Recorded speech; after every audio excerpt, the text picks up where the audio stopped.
Malam terasa lebih pekat ketika kita menyadari bahwa dunia ini tak hanya dipenuhi cahaya, tapi juga diliputi oleh kegelapan yang tak kasat mata. Sebuah kegelapan yang bukan hanya mengintai, tetapi juga berbicara, menggoda, dan memerintah dari balik tirai takdir manusia. Iblis bukan sekedar tokoh antagonis dalam kitab suci atau film horor.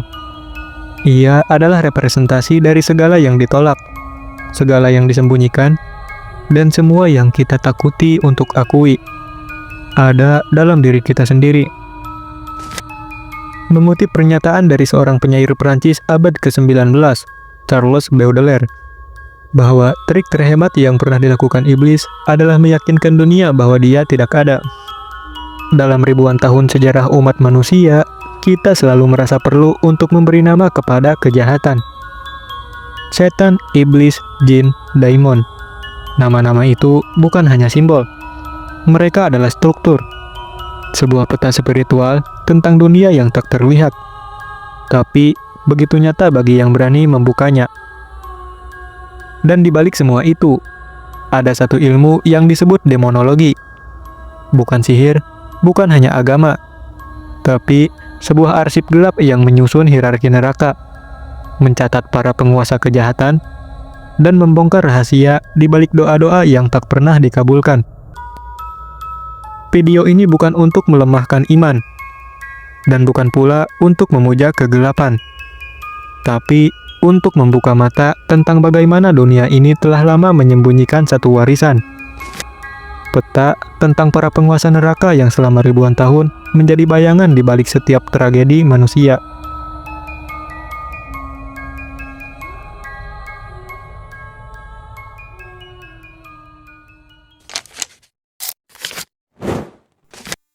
Di sepanjang sejarah umat manusia, kita selalu menatap langit untuk mencari cahaya.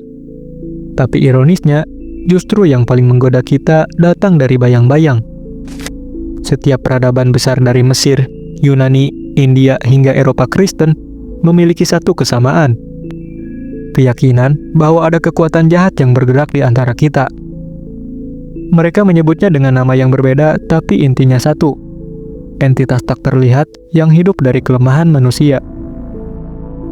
Inilah yang menjadi pondasi dari sebuah ilmu yang terlupakan, ditakuti, bahkan dilarang. Demonologi. Pada dasarnya, demonologi adalah studi tentang setan atau makhluk gaib yang dianggap jahat, yang terdapat dalam beberapa agama, mitologi, dan okultisme. Ini mencakup studi tentang sifat, karakteristik, dan tindakan setan, serta bagaimana mereka berinteraksi dengan manusia. Kata demonologi berasal dari dua akar bahasa Yunani. Demon dari kata daimon yang berarti makhluk spiritual atau roh, dan logi dari kata logos yang berarti ilmu, nalar, atau sistem pengetahuan. Demonologi bukan sekedar cerita seram atau doktrin keagamaan. Ia adalah sistem pengetahuan, suatu bentuk arsip spiritual tentang struktur dunia kegelapan. Bukan hanya mempelajari tentang siapa saja para iblis itu, tapi tentang bagaimana mereka bekerja, bagaimana mereka mempengaruhi manusia, dan bagaimana manusia bisa mengenali atau bahkan memanggilnya. Para pendeta, teolog, penyihir, dan eksorsis dari abad pertengahan hingga zaman modern menyusun katalog tentang iblis. Dari nama-nama, tanda-tanda kemunculan, hingga cara menyegelnya. Tak jarang, ilmu ini disusun lebih rapi daripada ilmu kedokteran atau matematika pada zamannya. Namun demonologi bukan hanya milik agama. Ia juga muncul dalam mitos rakyat, dalam kisah dongeng, dalam simbol-simbol yang bahkan kini muncul di musik, film, dan bahkan dalam internet yang kamu buka hari ini. Setiap kali kamu melihat wajah dengan tanduk, pentagram terbalik, atau simbol mata satu, kamu sedang menyentuh ujung ekor dari demonologi yang hidup kembali. Bagi dunia modern yang menyembah logika, demonologi tampak seperti ilusi. Tapi bagi dunia yang haus kekuasaan, kontrol, dan keabadian, ilmu ini adalah jembatan menuju sesuatu yang lebih gelap dari sekedar mitos.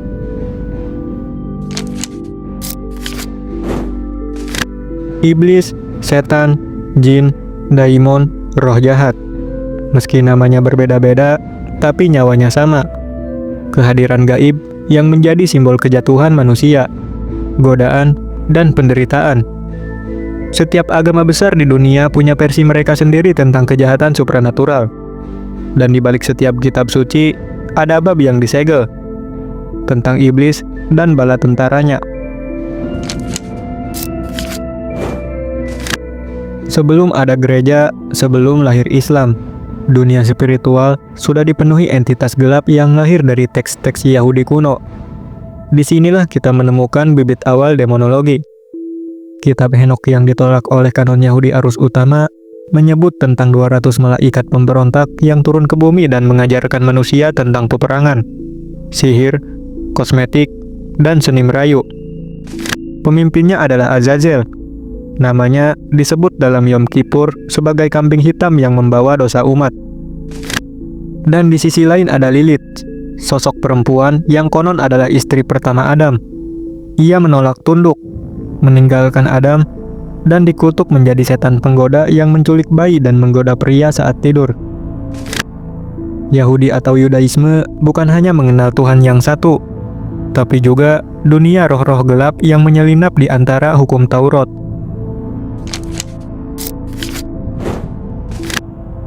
Jika ada agama yang memperluas peta demonologi, maka itulah kekristenan. Dalam Perjanjian Baru, Yesus sendiri digoda oleh iblis di padang gurun. Tapi asal-usul kejatuhan setan paling terkenal justru berasal dari tafsir atas Yesaya 14 ayat 12 tentang Lucifer, bintang fajar yang jatuh dari langit karena kesombongannya. Lucifer yang dulu disebut pembawa cahaya beralih menjadi penguasa kegelapan. Ia bukan lagi sekedar makhluk, tapi kekuatan ideologis. Dalam kitab Wahyu, ia digambarkan sebagai naga merah, si penipu umat manusia, dan musuh terakhir dalam akhir zaman. Dari sinilah gereja membentuk sistem eksorsisme, daftar iblis, dan bahkan membakar perempuan atas tuduhan menjadi pengikutnya pada abad pertengahan. Demonologi Kristen mengubah iblis dari sekedar gangguan spiritual menjadi pusat dari doktrin ketakutan dan pengendalian.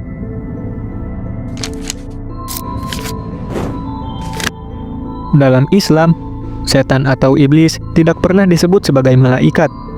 Ia adalah jin, makhluk dari api yang memiliki kehendak bebas, sama seperti manusia.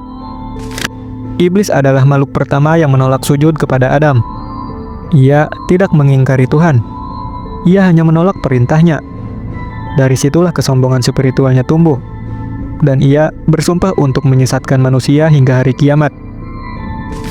Tapi yang paling menarik adalah kisah Harut dan Marut, dua malaikat yang diturunkan di Babilonia sebagai ujian. Mereka mengajarkan sihir kepada manusia, tapi selalu memperingatkan, jangan kufur. Inilah asal mula ilmu sihir menurut Islam, dan awal dari demonologi dalam dunia muslim. Dalam Islam, jin disebutkan memiliki kemampuan menyelinap, membisikkan, dan membentuk pasukan dari manusia dan bangsa mereka sendiri. Dan dari ayat-ayat tertentu, lahirlah ribuan kisah tentang kerasukan, gangguan jin, dan eksorsisme Islam yang berlangsung hingga hari ini. Tapi tidak semua agama membagi dunia secara mutlak, seperti hanya terang dan gelap. Dalam banyak tradisi timur dan paganisme kuno, roh-roh jahat bukan selalu jahat. Kadang mereka cuma marah, lapar, atau tersinggung. Dalam Hindu, raksasa adalah makhluk pemakan manusia. Dalam Buddhisme, Mara adalah entitas yang menggoda Buddha Gautama agar tidak mencapai pencerahan. Ia adalah penguasa keinginan dan ilusi. Shinto mengenal Oni, roh jahat yang menghukum pelanggaran moral. Mereka bukan simbol kejahatan absolut. Mereka adalah penjaga keseimbangan. Paganisme Eropa mengenal banyak entitas, roh hutan, makhluk malam, dan sosok-sosok gelap yang muncul dari mitos lokal. Setelah agama Kristen datang, banyak dari mereka diibliskan. Bahkan, nama dewa berubah jadi nama iblis. Apa arti semua ini? Bahwa iblis bukan hanya sosok yang muncul dari neraka. Ia adalah konstruksi kultural, spiritual, dan psikologis. Ia mencerminkan apa yang dianggap terlarang oleh masyarakat. Dan di balik nama-nama besar seperti Lucifer, Azazel, Iblis, hingga raksasa, tersimpan satu pesan universal, bahwa manusia selalu butuh musuh tak terlihat untuk menjelaskan kegelapan di dalam dirinya. Jika surga memiliki hierarki para malaikat, maka neraka pun membalas dengan struktur yang tak kalah rumit. Para iblis tidak bergerak dalam kekacauan. Mereka memiliki urutan, jabatan, dan bahkan wilayah kekuasaan. Sejak abad pertengahan, para teolog, okultis, dan penyihir telah menyusun katalog iblis dengan gelar dan lambang. Mereka percaya bahwa mengenali musuh adalah cara pertama untuk mengendalikannya. Dan dari situlah lahir sistem demonologi klasik. 7 pangeran neraka yang mewakili 7 dosa mematikan. Mereka bukan sekadar makhluk jahat, tapi perwujudan dari kelemahan manusia yang paling dalam. Yang pertama, Lucifer, yang mewakili dosa kesombongan. Mantan malaikat cahaya yang jatuh karena ingin menyamai Tuhan. Ia adalah raja neraka dalam banyak doktrin, dan simbol dari intelektualitas yang memberontak. Yang kedua, Mammon, yang mewakili dosa keserakahan. Ia adalah dewa harta dan kekayaan. Mammon menjadikan manusia budak dari materi. Ia hidup dalam pasar, emas, dan segala bentuk nafsu kepemilikan. Yang ketiga, Asmodeus, yang mewakili dosa nafsu. Asmodeus adalah iblis sensualitas dan godaan seksual. Dalam kisah Talmud, ia jatuh cinta pada wanita dan membunuh semua calon suaminya. Yang keempat, Leviathan, yang mewakili dosa iri. Leviathan sering digambarkan sebagai makhluk laut raksasa. Ia adalah simbol iri hati dan hasrat untuk menghancurkan apa yang dimiliki orang lain. Dalam tradisi Kristen, ia adalah penjaga gerbang neraka. Yang kelima, Beelzebub, yang mewakili dosa kerakusan. Beelzebub juga disebut Lord of the Flies.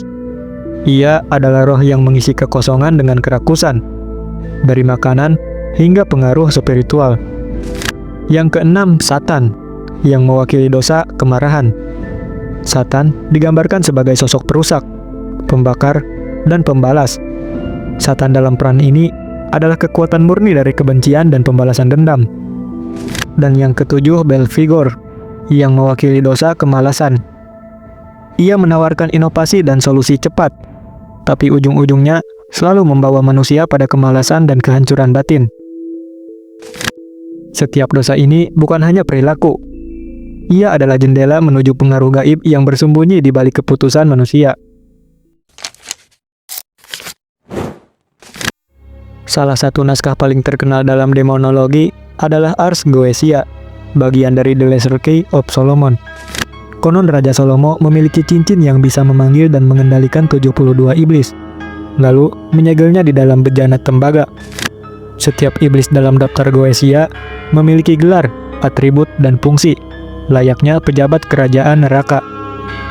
Berikut beberapa yang paling ikonik. Baal, iblis pertama dalam daftar, bertahta sebagai Raja Timur. Ia muncul dengan 3 kepala yang terdiri dari katak, manusia, dan kucing. Ia menguasai ilmu gaib dan bisa membuat manusia tak terlihat. Paimon, Raja Agung yang datang dengan musik dan pasukan. Paimon menguasai pengetahuan, filsafat, dan bisa mengungkap rahasia dunia. Beor, sosok ini digambarkan sebagai bentuk roda dengan 5 kaki. Ia adalah penguasa obat-obatan dan filsafat moral. Astaroth, iblis yang sangat bijak. Ia menjawab pertanyaan tentang masa lalu, masa kini, dan masa depan. Ia muncul menunggang naga dan membawa ular. Setiap nama di dalam Goetia bukan sekedar karakter. Mereka mewakili aspek tertentu dari kehendak manusia. Kekuasaan, pengaruh, kematian, cinta, bahkan kehancuran diri. Selain sistem formal dari teks okultis, demonologi juga berkembang lewat kepercayaan rakyat dan sistem gereja, seperti Incubus dan Succubus, iblis seksual yang mendatangi manusia saat tidur. Incubus mendatangi perempuan, dan Succubus mendatangi laki-laki. Mereka menyerap energi hidup. Lalu poltergeist, roh jahat pengganggu, berisik, kadang tidak terlihat, tapi bisa menggerakkan benda dan membuat manusia takut gila. Kemudian familiar spirit, roh pendamping penyihir, sering berbentuk hewan seperti kucing hitam, burung hantu, atau kodok. Mereka bukan peliharaan, mereka mata dan tangan iblis. Dunia iblis ternyata bukan chaos atau kekacauan. Ia adalah kerajaan yang terstruktur. Di sana, semua memiliki posisi, semua punya fungsi. Dan seperti cermin bagi dunia manusia, kita pun hidup di bawah struktur yang kita takuti, tapi tak bisa lari darinya. Jika demonologi adalah peta dunia iblis, maka ilmu hitam adalah jalannya. Jalan yang dilalui oleh manusia yang tak hanya ingin memahami, tapi juga menguasai kekuatan kegelapan itu. Ilmu hitam atau yang dikenal sebagai black magic bukan sekedar kutukan atau jampi-jampi. Ia adalah sistem pengetahuan spiritual yang menghubungkan manusia dengan kekuatan non-manusia. Bagi banyak okultis, ilmu ini bukan jahat. Ia netral. Tapi dalam sejarah, ia dibakar bersama para penyihir dan disegel oleh gereja. Sepanjang abad pertengahan hingga Renaissance, muncul naskah-naskah sihir yang disebut grimoire. Mereka bukan dongeng, mereka adalah manual. Inilah kitab-kitab demonologi yang ditulis untuk satu tujuan: memanggil, mengendalikan, atau membuat perjanjian dengan iblis. The Lesser Key of Solomon.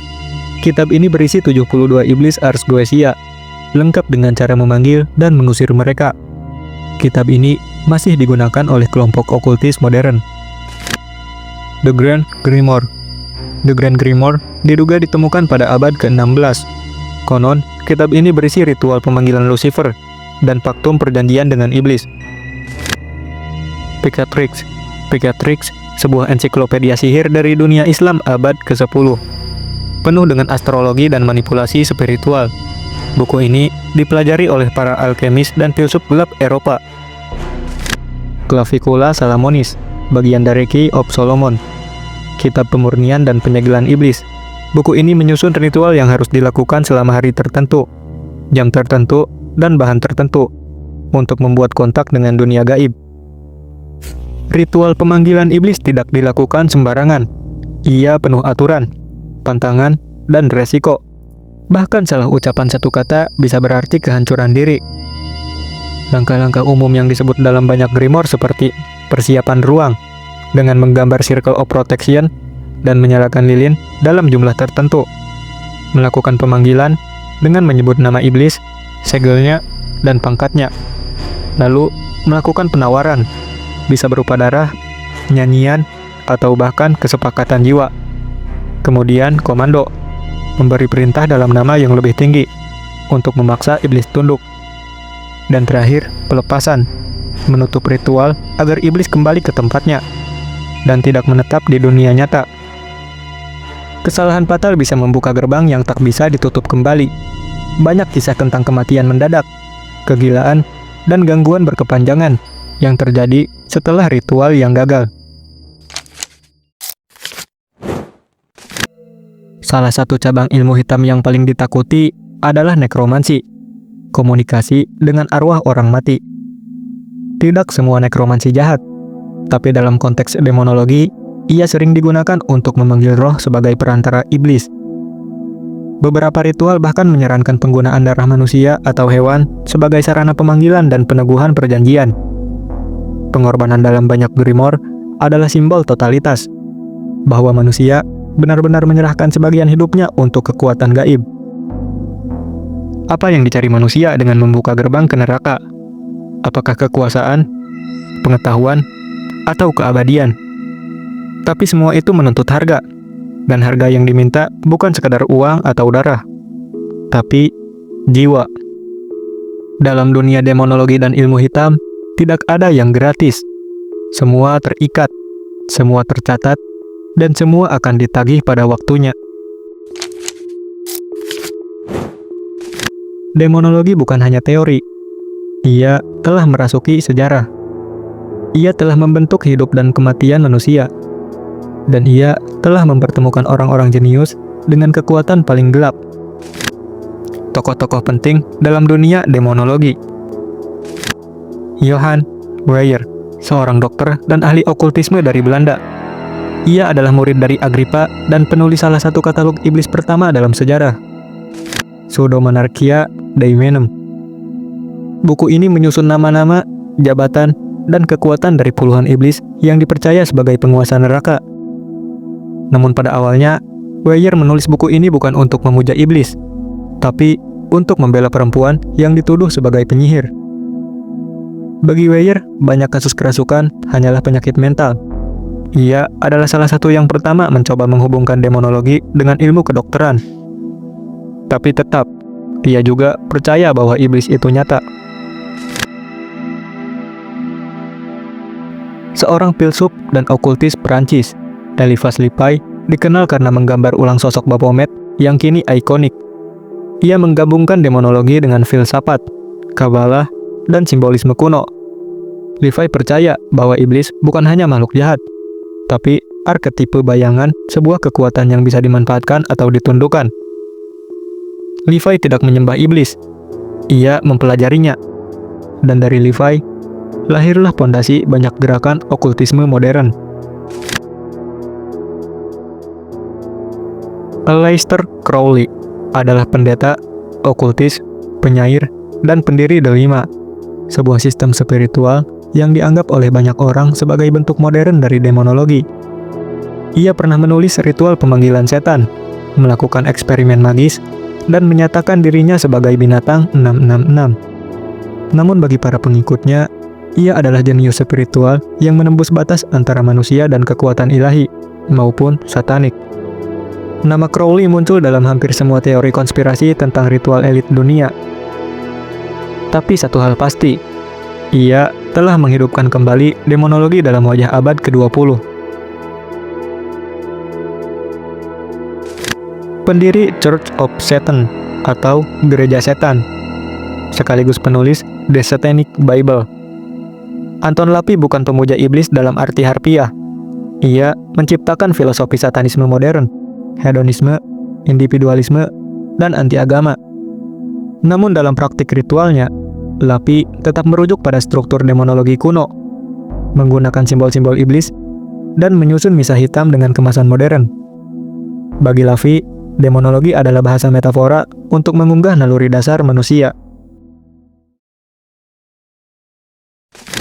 Anneliese Michel, korban dari salah satu kasus paling kontroversial dalam sejarah eksorsisme.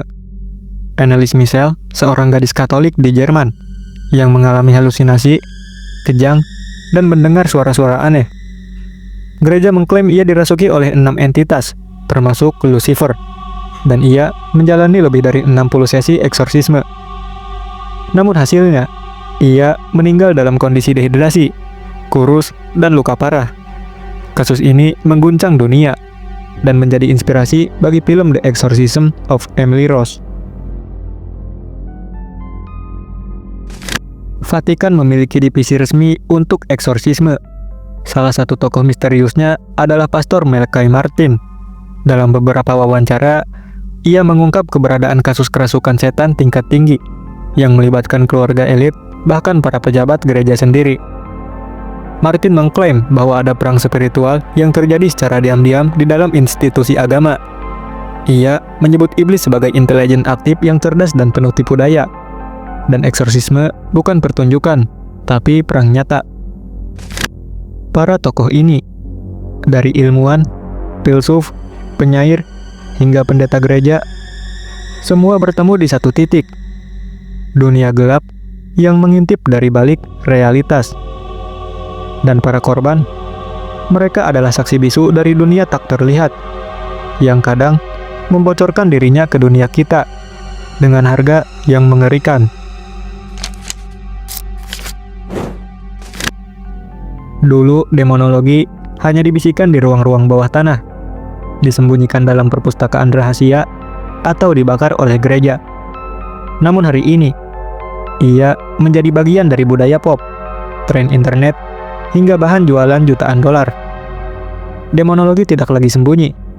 Ia bangkit berkali-kali, dengan wajah baru yang semakin sulit dikenali.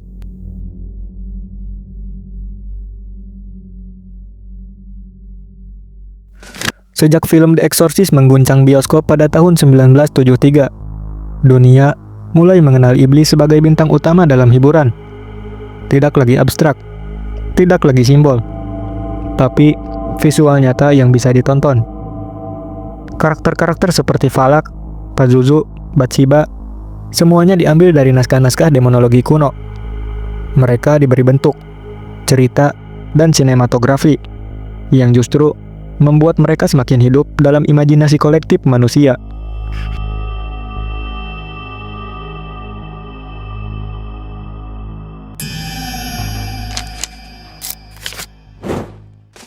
Sejak era Black Sabbath hingga Cradle of Filth dan Behemoth, musik metal telah menjadi altar baru bagi simbolisme demonologi. Namun tidak semua musisi benar-benar memuja iblis. Banyak yang menggunakan demonologi sebagai bentuk pemberontakan terhadap agama, negara, dan moralitas, atau sekadar bentuk seni gelap. Tapi tetap, estetika ini membawa dampak. Banyak penggemar muda mulai mencari tahu lebih dalam tentang demonologi. Lalu, mereka menemukan Grimoire, forum pemanggilan, dan pintu gerbang ke dunia nyata yang tak lagi fiksi. Hari ini, demonologi tidak lagi eksklusif bagi para penyihir elit. Ia bisa kamu temukan di media sosial, seperti Instagram, TikTok, bahkan di forum Reddit dan Discord. Di balik filter estetika, banyak anak muda mempelajari ritual pemanggilan, membuat segel iblis, bahkan melakukan perjanjian secara simbolis. Ada tantangan bernama Summon Your Demon. Ada juga komunitas yang rutin membagikan pengalaman kerasukan. Apakah ini sungguhan atau hanya permainan? Jawabannya tergantung niat. Tapi satu hal yang pasti, ketika sesuatu dipanggil dengan serius, ia akan datang. Entah kamu percaya atau tidak.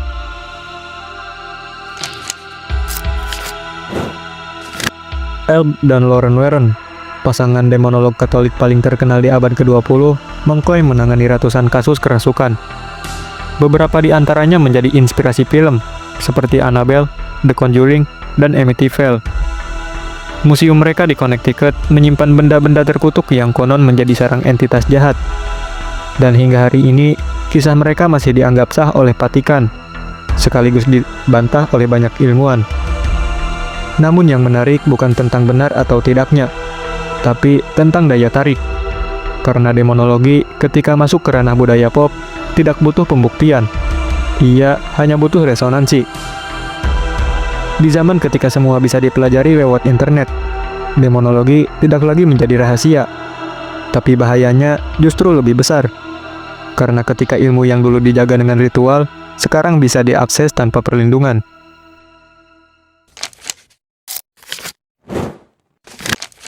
Apa itu iblis?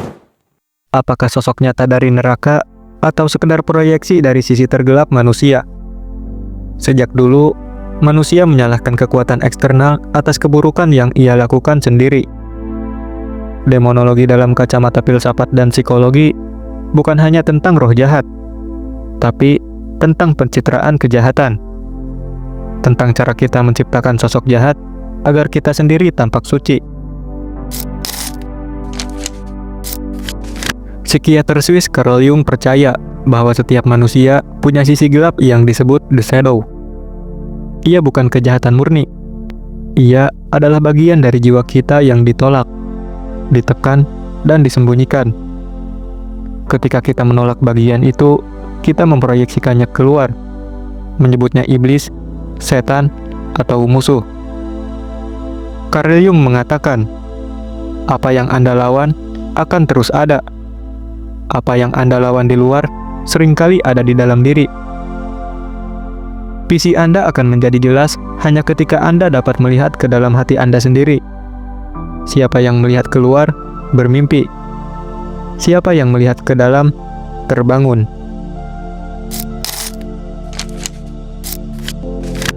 Nietzsche tidak hanya membunuh Tuhan dalam filsafat, ia juga membunuh musuh utamanya, iblis. Bagi Nietzsche, gagasan tentang iblis hanyalah konstruksi moral buatan agama untuk mengendalikan manusia. Begitu manusia tak lagi percaya pada Tuhan, maka konsep iblis pun runtuh. Yang tersisa hanyalah kehendak manusia sendiri. Dalam dunia tanpa Tuhan, iblis tak lagi dibenci, tapi dirindukan, karena ia mewakili pemberontakan, kebebasan, dan hasrat yang dilarang. Dalam dunia klinis, banyak kasus yang dulu disebut kerasukan, kini diklasifikasikan sebagai gangguan psikotik, disosiatif, atau epilepsi lobus temporal, seperti mendengar suara gaib, yang disebut sebagai halusinasi auditorik. Lalu, perubahan suara tubuh, yang disebut disosiatif identitas, dan kemudian kejang keras, yang dianggap sebagai gangguan saraf. Namun tetap, psikologi tidak bisa menjelaskan semuanya. Ada kasus yang tak bisa direkam, tak bisa diklasifikasi, dan tak bisa diulang dalam eksperimen. Disinilah garis antara sains dan demonologi menjadi kabur. Mungkin yang kita sebut iblis adalah nama lain dari luka batin manusia yang terlalu dalam untuk dijelaskan secara klinis. Sepanjang sejarah, demonologi juga digunakan sebagai alat kekuasaan. Wanita independen disebut penyihir, lawan politik dituduh pengikut iblis, dan ilmuwan berbeda pandangan dibakar sebagai bid'at. Demonologi dijadikan justifikasi untuk pembunuhan massal. Dalam inkuisisi Spanyol, ratusan ribu orang dibakar karena dituduh bersekutu dengan setan. Tapi, apakah mereka benar-benar pemuja iblis? Atau hanya korban dari sistem yang takut pada perubahan? Demonologi pada akhirnya bukan hanya tentang neraka, tapi tentang manusia yang menciptakan neraka sendiri di bumi. Tentang bagaimana kita memilih menamakan rasa takut sebagai makhluk dengan tanduk dan sayap hitam.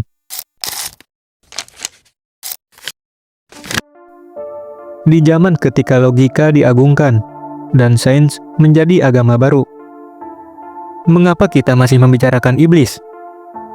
Mengapa ribuan orang masih memanggil nama-nama kuno dari Grimoire abad pertengahan? Mengapa ritual yang dulu dianggap tahayul kini menjadi tren digital dan dibagikan di media sosial? Karena yang kita sebut demonologi bukan hanya soal entitas tak terlihat. Ia adalah kisah yang terus hidup. Ia bernapas dari rasa takut, trauma, amarah, dan luka yang belum pulih dalam diri kita semua. Ia hadir dalam bentuk sistem, agama, politik, moral, bahkan hiburan. Ia berkembang bukan karena kekuatannya sendiri, tapi karena manusia masih menyimpan sisi gelap yang tak ingin ia akui. Iblis bukan selalu ada di luar. Ia bersembunyi dalam keputusan yang kita tahu salah, tapi tetap kita lakukan. Ia muncul setiap kali kita menyalahkan orang lain atas kesalahan kita sendiri. Ia hidup dalam keserakahan yang dibenarkan, dalam kebencian yang dilestarikan, dan dalam kekuasaan yang ingin mengendalikan semua. Ketika kita mempelajari demonologi, sebenarnya kita sedang membedah luka umat manusia. Tapi hati-hati, karena ilmu ini bukan hanya pengetahuan. Ia adalah pintu, dan semua pintu yang dibuka akan membawa sesuatu masuk. Semakin kita memahami iblis, semakin tipis jarak kita dengannya. Itulah kenapa para penyihir dulu selalu memberi peringatan. Jangan panggil namanya jika kau tidak siap mendengar jawabannya. Kini, setelah semua nama disebut, semua kisah diceritakan, tinggal satu pertanyaan terakhir. Apakah iblis itu nyata? Atau hanya bayangan dari diri kita yang tak ingin kita akui? Video ini bukan mengajakmu untuk takut, tapi untuk mengerti bahwa untuk melawan kegelapan di luar, kita harus berani menatap kegelapan yang ada di dalam.